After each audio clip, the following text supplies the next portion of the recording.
Hello and welcome to the Digital Assets Report. I'm Jane King at the New York Stock Exchange, and with me today we've got Dr. Joanna Rubinstein, the President and CEO of World Childhood Foundation. Welcome. And also Vincent Molinari, CEO of Templum Markets. Good morning, Jane. Great to have you both. So, Joanna, let's start by just telling me about your brief introduction. What brought you to be the CEO of this child advocacy group? So World Childhood Foundation was started in 1999 by Silvia of Sweden and has offices in 4 countries, Sweden, US, Brazil, and Germany. And its mission has been from the beginning to end child sexual abuse and exploitation and to fight for children's rights.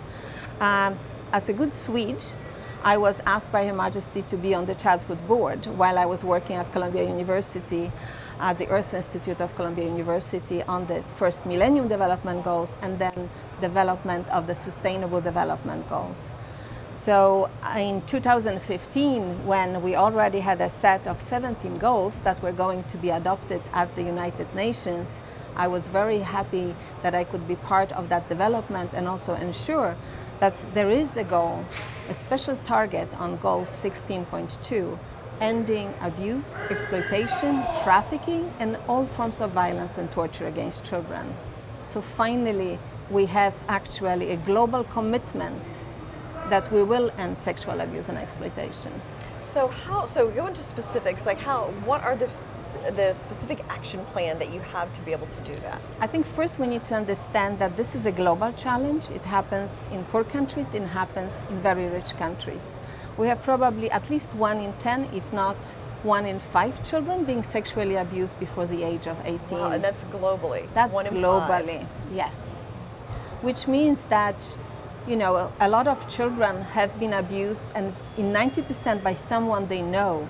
It's not the guy on the street, it's not, don't talk to the stranger, it's usually someone within the family, neighborhood, friends, coach, youth organizations, school. Mm-hmm. Well, we've heard a lot in the news lately about, of course, Michigan State had the issue with the gymnastics coach, and there's been a lot of cases of this lately. How do you think the media covers these things? Is it helpful? Yes, it is helpful because it's raising awareness about the problem that we haven't talked about for so many decades. At the same time, media covers more the sensational part of it. It talks about the victims, what happened to the victims. It very rarely talks about what can we do to prevent it from happening, or how can we help the victims. And I think this is an important role that media has, to really tell the full story. It doesn't tell necessarily the story that victims, children who have been abused as children, also very often develop mental illnesses, that they become drug abusers, they have learning disabilities. It affects the whole life. But at the same time, if we discover that the child is abused when they are very young and they get the right treatment, they can live a normal and productive life.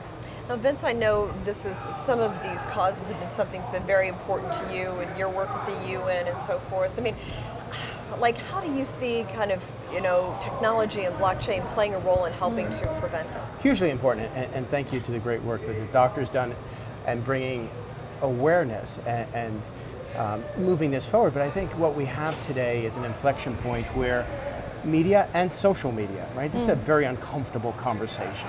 So the sensationalism happens at its heightened point when something's exposed.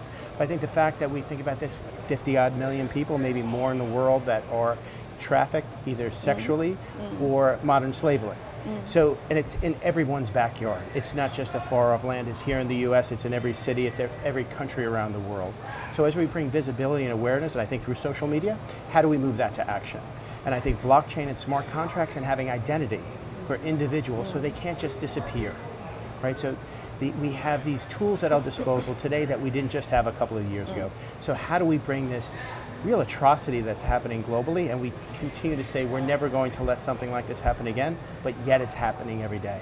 So it's incumbent upon all of us and our personal responsibility as human beings to recognize the problem and move forward to action, and the great visibility and awareness that's done, but how do we create mechanisms through technology to expose And frankly, a lot of it's on the demand side, right? If we can begin to surface and target the demand side through visibility and awareness, and that's a painful process for some folks, but think that will start to alleviate and more people working together and collaborating.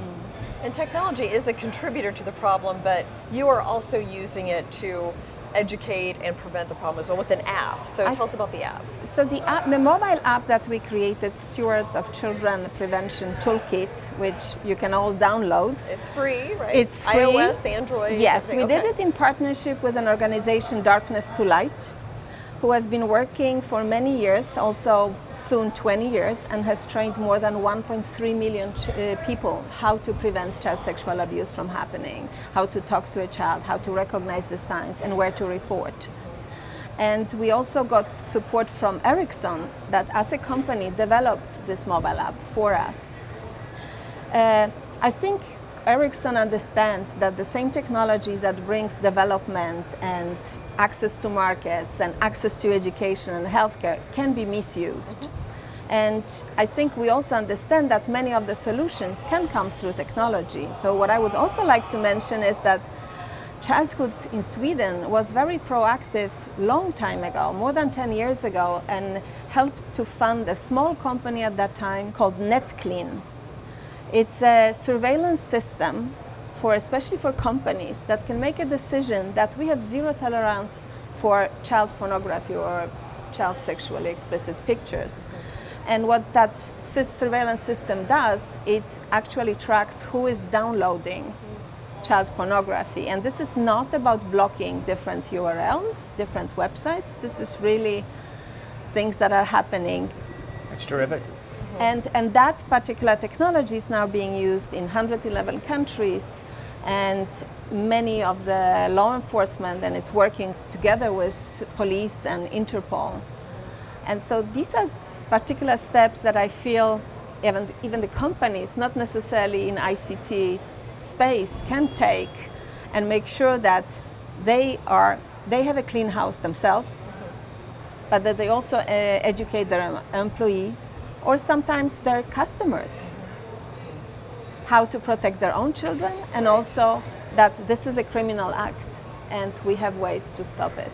Absolutely. Okay, so that app is Stewards of Children Prevention Toolkit. Okay, well, we're definitely going to check that out because this is It's great videos. Okay. It's very easy to, in the privacy of your home, to watch, to learn what are the steps I should take to protect my child.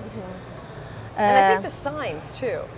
So a lot of people don't know how to recognize those early the signs. and can intervene. So thank you so much, Joanna, for Thank what you. you're doing to make the world a better place. And thank you as well, Vince, for joining us as always. My pleasure. And thank you for joining us on the Digital Assets Report. I'm Jane King at the New York Stock Exchange. Have a great day.